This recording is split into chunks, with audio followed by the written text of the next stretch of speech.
శ్రీమాత్రే నమః. మనకి పంచగ్రహ కూటమి మరలా ఫిబ్రవరి 17వ తేదీ రాబోతుంది.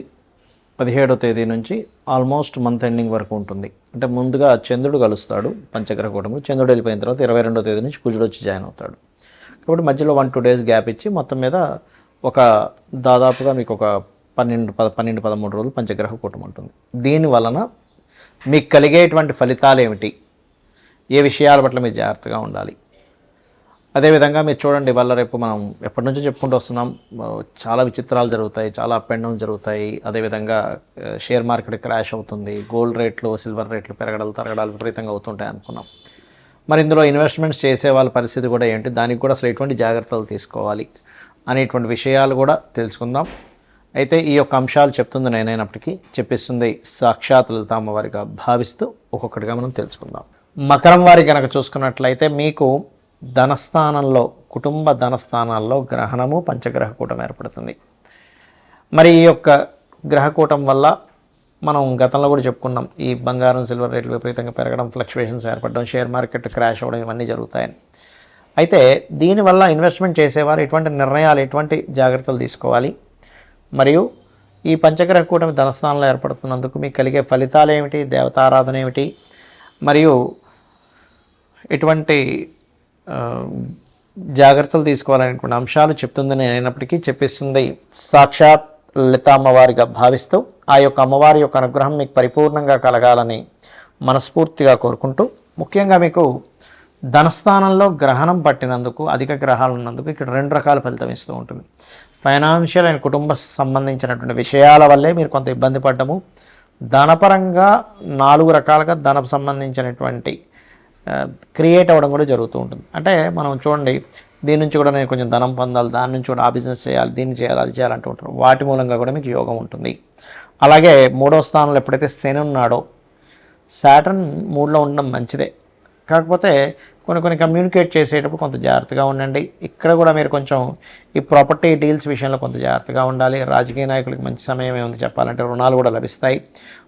ఉన్న రుణాలు కూడా తీర్చుకునేటువంటి పనిలో ఉంటారు. కాకపోతే ఇక్కడ కుటుంబ వ్యవహారాల విషయంలో, కుటుంబ స్థానంలో ఏర్పడుతున్నందుకు కొంత వివాహ నిర్ణయాలు, అందులో ముఖ్యంగా సెకండ్ మ్యారేజ్ కోసం ప్రయత్నం చేసేటువంటి వారు మరింత జాగ్రత్త వహిస్తూ ఉండాలి.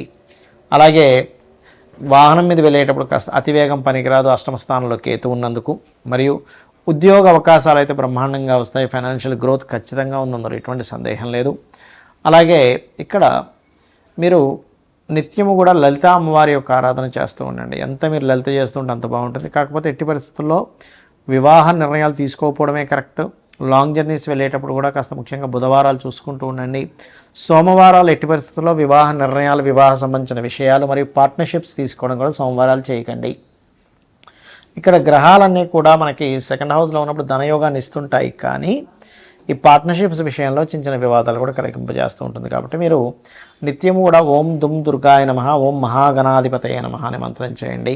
మరియు వివాహం కోసం బాగా ఇబ్బంది పడుతున్నవారు, జీవిత భాగస్వామితో ఇబ్బంది పడుతున్నటువంటి వారు ఓం కామేశబద్ధ మాంగళ్య సూత్రశోభిత కందరాయ నమః అనే మంత్రం చేస్తే వివాహం సంబంధించిన విషయాలు బాగుంటుంది. ఓం శివకామేశ్వరంకస్త శివా స్వాధీన వల్లభాయ నమః చేయడం వల్ల బాగుంటుంది. ముఖ్యంగా ఈ పంచగ్రహ కూటమి ఏర్పడినందుకు మనం లాస్ట్ టైం జనవరి మాసంలో కూడా పంచగ్రహ కూటమి ఏర్పడింది. ఆ సమయంలో చండీ హోమం అందరికీ ఫ్రీగా చేసి పెట్టాము.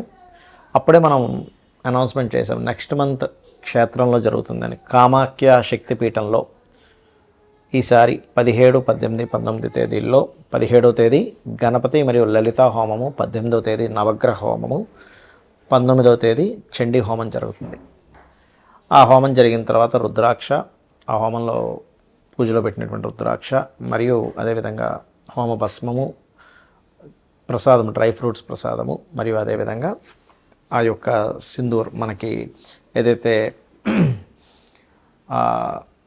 అమ్మవారి యొక్క బొట్టు ఏదైతే ఉంటుందో అది కూడా మీకు పంపించడం జరుగుతుంది. ఎవరికైనా ఇంట్రెస్ట్ ఉన్న వాళ్ళు తీసుకోవచ్చు. అయితే ఇక్కడ గ్రహణం వేరే దేశాల్లో ఉన్నప్పుడు మరి ఆ యొక్క దేశాలలో ఉండేటువంటి వారికి మాత్రమే ఈ గ్రహణ ప్రభావం పడుతుంది. గుర్తుపెట్టుకోండి, ఇండియాలో ఉండే వాళ్ళకి కాదు. ఇండియాలో ఉండేటువంటి స్త్రీమూర్తి ఎవరు కూడా గర్భంతో ఉన్నటువంటి వారు దాని గురించి ఏమీ టెన్షన్ పడాల్సిన అవసరం లేదు. రైట్. మరి వేరే దేశాల్లో ఉండేటువంటి వారు అక్కడ మీరు ఒకవేళ గ్రహణం ఎఫెక్ట్ పడింది, పిల్లలు ఒక్కోసారి అక్కడ ఉంటారు, తల్లిదండ్రులు ఇక్కడ ఉంటారు, వాళ్ళ పేరు మీద ఇక్కడ మీరు దానం ఇవ్వచ్చు. ఏమేమి ఇవ్వాలి దానాలు చూసుకున్నట్లయితే బియ్యము, గోధుమలు, మినుములు, నువ్వులు మరియు అదేవిధంగా కందులు, ఉలవలు కూడా ఇవ్వచ్చు. దీంతోపాటు సూర్యచంద్ర ప్రతిమలు వెండివే ఇవ్వాలని రూల్ లేదు, ఏ మెటల్ అయినా ఇవ్వచ్చు. 2 నాగపడగలు లాంటివి ఇవ్వాలి. అదేవిధంగా మీరు వీటితో పాటు ఒక చిన్న ఇత్తడికి సంబంధించిన చిన్న గిన్నె తీసుకొని అందులో ఆవు నెయ్యి ప్యాకెట్ పెట్టేసి దానం ఇచ్చినట్లయితే చాలా చక్కటి ఫలితాలు ఉంటాయి, గుర్తుపెట్టుకోండి.